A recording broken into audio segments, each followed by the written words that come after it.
Qual é a semelhança entre a Terra ser invadida por alienígenas que não enxergam, mas querem te pegar ao menor barulho, para quando um vírus te transforma em zumbi, corre solto em uma cidadezinha pacata? À primeira vista, nenhuma. E falando desse jeito, parece que ainda menos. Só que tem muito mais coisas em comum do que parece. E nem estou falando daquelas forçações ou malabarismos mentais para chegar nisso. Eles realmente são parecidos. Imagino que já tenham assistido ou ouvido falar de Um Lugar Silencioso, um dos melhores filmes recentes de survival horror já criado na história. Imagino que tenham ignorado ou nem sabiam da existência do filme Resident Evil Bem-vindo a Raccoon City, um dos piores filmes recentes de survival horror já criados na história. E é sobre isso que eu gostaria de ter a atenção de vocês. Como que um fez muito mais com muito menos, e o outro que tem uma legião de pessoas que amam a franquia, pessoas que nem gostam dos jogos, mas gostam de zumbis, e a comunidade inteira do Resident Evil fazendo propaganda de graça e ainda assim conseguir uma bilheteria menor do que o outro. E isso é uma coisa que precisa ser reconhecida, porque é necessário se esforçar bastante. Pensa no trabalho que dá ter um público jogando dinheiro na sua cara para fazer qualquer coisa e ainda assim fazer esse público não ir aos cinemas. É louvável o esforço deles. E olha que o hype dos filmes eram muito diferentes. Enquanto Um Lugar Silencioso, que foi lançado em 2018, quando o survival horror estava começando a se levantar de novo com o Resident Evil 7, e eu imagino que o público que gosta das franquias de horror é o público que iria no cinema assistir um filme de horror. Então, quando foi lançado Resident Evil Bem-vindo a Raccoon City em 2021, o Survivor já estava estralando de delícia. Já tinha sido lançado o Resident Evil 2 Remake e o Resident Evil 8, e ambos venderam muito bem, e o público queria mais um novo filme da franquia, e o resultado não poderia ter sido diferente. Mesmo com um orçamento de praticamente metade, Um Lugar Silencioso conseguiu criar cenários que parecem reais, de que as pessoas que vivem naquele lugar realmente fariam aquilo. É uma coisa que sentimos quando a gente assiste. Os alienígenas que aparecem também estão espetaculares. Você sente o medo que ele sente. É tão imersivo que quem está assistindo até evita de respirar para não fazer barulho e não atrapalhar a família do Jim sobreviver. Enquanto que, por outro lado, sinto que Resident Evil tentou recriar os cenários que nós vemos nos jogos. E parece que até teve algum esforço genuíno de deixar o mais fiel possível para fazer a gente entrar na história. Porém, isso não foi o suficiente, porque o que deixa o cenário ser imersivo e nos faz entrar na história é muito mais do que só isso. A atuação, o roteiro e o CGI teria que corresponder à altura. Porém, o resultado que chegou aqui foi de um filme que mais parece ser uma paródia do que um filme que se leva a sério. Tipo, a diferença é muito gritante. Só que antes de continuar o vídeo, deixa eu me apresentar. Eu sou o Mitter, e esse é o canal Zombicide, um canal dedicado a falar sobre survival horror, fim de mundo e das criaturas da noite. Se vocês gostarem dessa temática, se inscreva para nos acompanhar. Toda semana tem vídeos novos. E se vocês estiverem gostando do vídeo, deixa sua curtida. E se conhecer alguém que gosta dessa temática, compartilhe com ela e vamos aos poucos propagar a palavra dos zumbis, dos vampiros e de todas as pessoas que enlouquecem nos primeiros 3 minutos e meio de um apocalipse. Agora, voltando ao vídeo. Um Lugar Silencioso foi produzido com um orçamento de só 17 milhões de dólares. O diretor John Krasinski, que é mais conhecido como o Jim do The Office, soube trabalhar com o que tinha. Ele sabia que não podia gastar tanto em cenários e o que o filme pedia também não era essas paisagens pós-apocalípticas. Ele optou em rodar os filmes em lugares mais afastados, como uma fazenda, e muito pouco nas zonas urbanas. E isso deixou ao mesmo tempo o custo muito mais baixo e nos dava a impressão de que os espaços eram verossímeis, parecem realmente habitados por aquela família. E isso reforça a sensação de realidade de que eles precisavam estar em um lugar reclusos, bem longe da cidade. E no caso do Resident Evil, o orçamento foi de 25 milhões. É quase o dobro do orçamento do filme que o Jim teve. Mas não vemos essa diferença quando a gente assiste. Na verdade, parece o inverso. Tudo parece menor, parece mal feito. A produção ela até recria os cenários conhecidos dos jogos, como a mansão do Spencer ou a delegacia de Raccoon City. Só que, quem é fã da franquia que vai efetivamente reconhecer eles? E para o público geral, isso não significa nada. E mesmo assim, quem é fã não conseguiu gostar do filme. Eles conseguiram desagradar os gregos e os troianos. Só que as coisas elas estão lá, mas como elas são usadas é que mata o filme. Porque se gastaram tanto para fazer esses cenários, nas histórias eles deveriam ser muito importantes e serem a parte-chave de como as coisas vão andar. Só que isso simplesmente não aconteceu. Eles só existem e estão mais mortos do que os próprios zumbis. Ficam no fundo e nunca realmente tem aquele destaque, aquela importância, aquele spotlight. Um outro aspecto em Um Lugar Silencioso são as aparições dos Anjos da Morte, que é como são chamados alienígenas que invadem a Terra. E esse foi o maior acerto do filme. Os anjos são tão ameaçadores e o filme mostra isso. Qualquer som emitido, nós vemos eles se aproximando e sentimos que alguma coisa pode ou vai dar errado. E essa tensão ela é constante, porque eles não escracham os monstros a cada 2 minutos. Eles sabiam que eles não teriam caixa para fazer isso e usaram ele nos momentos certos. E isso mudou completamente o filme. Eles mostram muito pouco, mas quando mostram é espetacular. Já em Resident Evil é dividido em 2 pontos. O primeiro é essa parte dos efeitos digitais, e aqui o pecado foi grande. A produção colocou os monstros digitais em momentos importantes da trama, só que ficou tão mal feito e parecia um PNG em cima da cena. É como se estivesse colado em cima, como se ele não estivesse lá, só que isso é nítido demais. Então quando nós estávamos em um ponto de tensão, ele se perdia pelos efeitos e o medo desaparecia. Esse foi o problema de tentar mostrar mais do que o orçamento permitia. E o segundo ponto são os efeitos dos zumbis. E nesse aqui eles acertaram demais. Para mim é o ponto alto do filme. E é justamente o que me faz ter o carinho por ele. Porque na história é falado que as transformações acontecem aos poucos pela cidade. E é só na mansão que a loucura já tinha começado há muito tempo. E no filme isso é mostrado. As pessoas estão só com os olhos zoados, depois tossindo muito e agindo um pouco estranho, até que finalmente se transformam. E essas mudanças elas foram graduais, elas foram muito bem feitas. A gente sente a passagem do tempo e as transformações acontecendo aos poucos. E esse é o ponto alto do filme.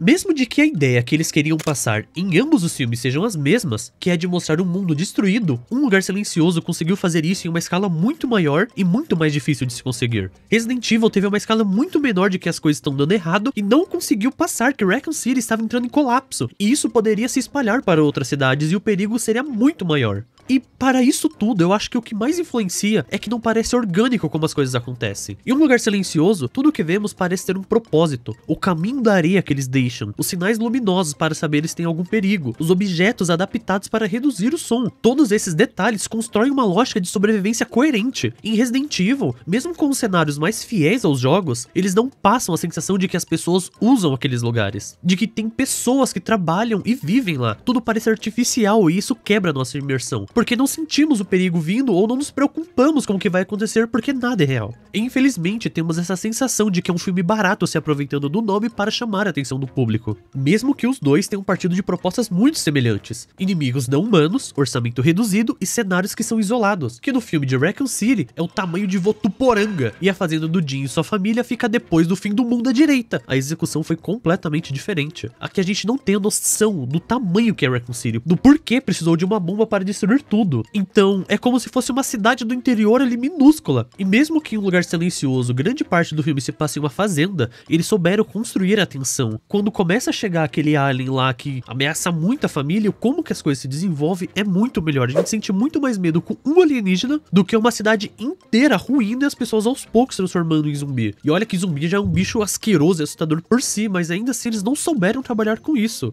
E que no fim, a comparação entre essas duas produções nos mostra que o orçamento baixo não é um problema em si. O que define o resultado é como eles administram isso. Um Lugar Silencioso, ele conseguiu transformar a sua limitação em força, enquanto que o Resident Evil Bem-vindo a Raccoon City deixou as suas limitações visíveis em cada detalhe. E tudo pareceu ruim, mesmo com mais orçamento e uma história praticamente já pré-pronta. Todo mundo que gosta de videogame sabe da história de Raccoon City ou da mansão Spencer, então era chovendo molhado, era só fazer o arroz com feijão. Mas parece que ele queimou o arroz e congelou o feijão, tá ligado? Ficou muito mal feito. Só que indo um pouco além dessas comparações, porque falar de direção e atuação é um ninho de vespa muito grande. O que pode ser uma cena bem dirigida para um, para outro é um desastre total. E não temos acesso para saber se a versão final do filme era a que o diretor queria, e essa era a visão artística dele, ou se ele não conseguiu gravar como ele queria por causa da atuação e fez o que tinha com o que pôde. E fez o que pôde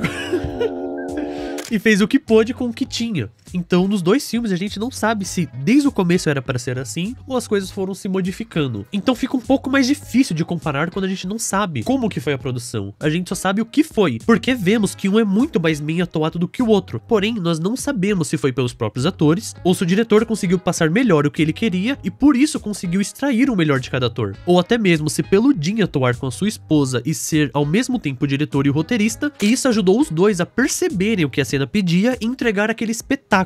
E no caso do Resident Evil, nós não sabemos quais foram as instruções ou se os atores queriam fazer algo diferente e o diretor levou para o que a gente vê. Mas de qualquer forma, eu não vou entrar nisso porque eu teria que estudar mais como essas dinâmicas funcionam, e o que nós vemos em tela é um projeto que deu muito certo em quase todos os sentidos e um que deu muito errado em quase todos os sentidos. E nesse segundo caso é estranho porque até mesmo Resident Evil 6, que é o menos amado dos jogos principais, tem os seus defensores. E esse filme não tem quase ninguém que defende ele ou genuinamente goste. Isso é muito estranho porque a atualmente até mesmo Resident Evil 3 Remake ainda tem pessoas que acham que o jogo não foi tão ruim do que ele realmente foi. E nesse filme não, é unanimidade. Ninguém gosta dele. E os que gostam como eu gosto, que tem um carinho por ele, mas não gosta assim genuinamente. É quase que ele é ruim, mas eu gosto. É aquele guilty pleasure, sabe? É meio estranho, não é um gosto genuíno. E isso pode ser visto como uma coisa que vai muito além das comparações como eu venho fazendo, que é o impacto que cada obra teve, já que de cara dá para dizer que Resident Evil teve impacto zero, ele foi completamente ignorado. Isso me dá muita dor de dizer, mas infelizmente é verdade. Já Um Lugar Silencioso acabou puxando uma onda de filmes que tentaram repetir a sua fórmula de terror minimalista, construída em cima de um silêncio e com os anjos que caçam pelo som. De cara, em 2019, nós tivemos o The Silence, que mesmo sendo baseado em um livro, ele foi moldado à imagem e semelhança do filme do Jim,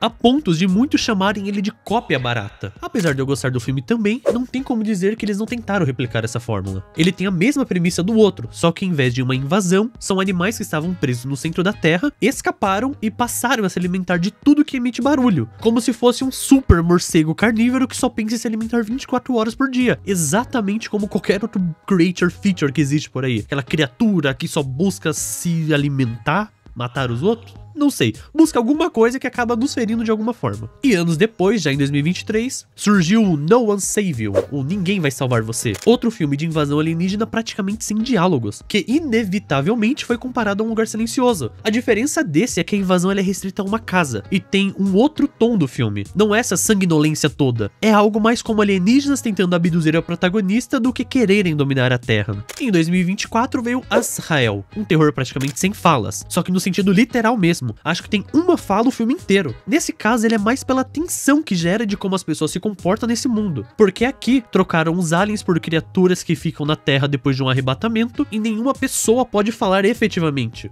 E pensando agora, essa premissa é meio besta, porém não é. O filme ficou surpreendentemente bom e violento. Tem também o Bird Box, que eles foram lançados praticamente juntos, mas eles também foram produzidos praticamente ao mesmo tempo. Então não teria como um ser cópia do outro. Mesmo que não sejam parecidas em conceito, os filmes são duas coisas completamente diferentes. Tanto que até hoje nós lembramos de um e o outro sendo uma cópia, mesmo que ele não seja. E isso falando diretamente de filmes diferentes. Tem muitos outros que provavelmente nunca ouvimos falar.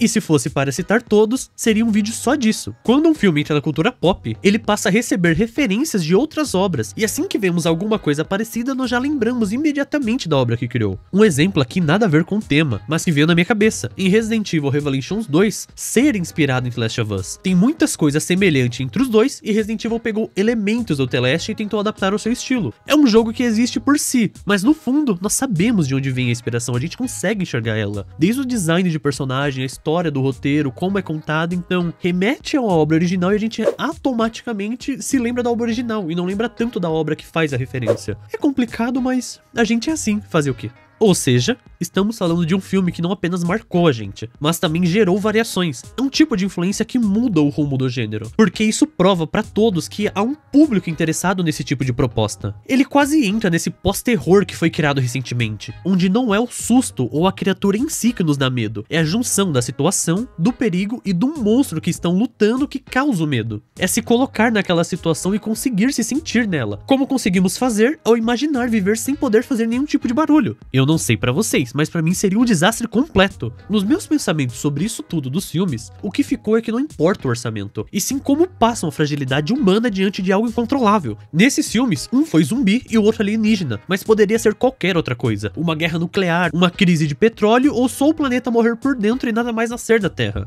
Como que os personagens lidam com esses problemas é que é o interessante de se ver. Essa tensão que cria na gente, de que qualquer ação tomada pode descarrilhar em perder muitas pessoas de um grupo. É isso que diferencia se o filme vai entrar nos nossos corações ou se ele vai ser esquecido. É o quanto ele consegue capturar essa sensação. E isso depende de praticamente 3 fatores: da coerência do personagem agindo, da tensão que ela foi construída e da lógica do mundo. E é justamente essa linha tão fina que faz o survival horror ser tão fascinante. Ele nos lembra que o medo não é só uma emoção passageira, ele é uma experiência, uma forma de colocar o espectador dentro do perigo, de fazer a gente sentir essa vulnerabilidade dos personagens como se fosse a nossa própria. E é essa experiência que transforma uma história simples sobre alienígenas ou zumbis em algo inesquecível. E talvez seja exatamente isso que faz o gênero continuar sendo tão forte até hoje, nos confrontar com aquilo que temos medo e nos forçar a encarar tudo isso. E descobrimos que nós conseguimos fazer coisas que nós achávamos que nunca conseguiríamos. É como Mikami disse na criação do gênero, é ter um obstáculo muito grande e conseguir através de gerenciamento de recursos e inteligência superar esse desafio. Uma vez naqueles jogos que a gente só corre e foge, não tem esse medo, esse sentimento que eu estou tentando dizer. Mas quando a gente consegue ver um personagem que inicialmente ele é fraco, consegue entender as coisas, adquirir equipamentos e lutar contra esse monstro e vencer, é isso que faz o Survivor ser tão ativo, ser tão vivo. O melhor exemplo é a personificação no Resident Evil, pelo menos o primeiro, que nós estamos em um lugar completamente inóspito, cheio de zumbi e todos os bichos que nos caça,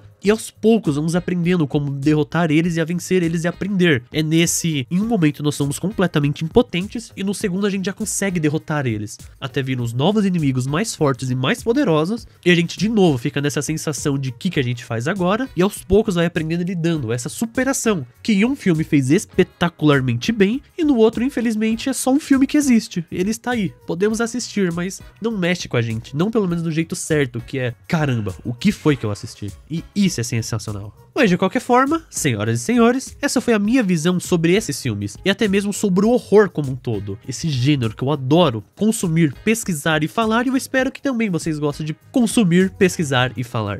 E eu vou ficando por aqui, eu espero que vocês tenham gostado do vídeo, pelo menos que tenham se entretido. Se puderem, deixe a sua curtida que ajude demais o canal a crescer. Se vocês não forem inscritos, se inscreva para nos acompanhar com vídeos novos toda semana sobre fim de mundo, zumbis ou o que mais existir que nos casse. E por último, mais ou menos importante, se conhecer alguém que goste desses temas, compartilhe com ele ou com ela, e aos poucos vamos construindo uma comunidade que ama assistir o mundo acabar ou os zumbis destroçarem personagens burros em segundos. Fiquem todos bem, espero vocês na próxima, beijos, tchau tchau.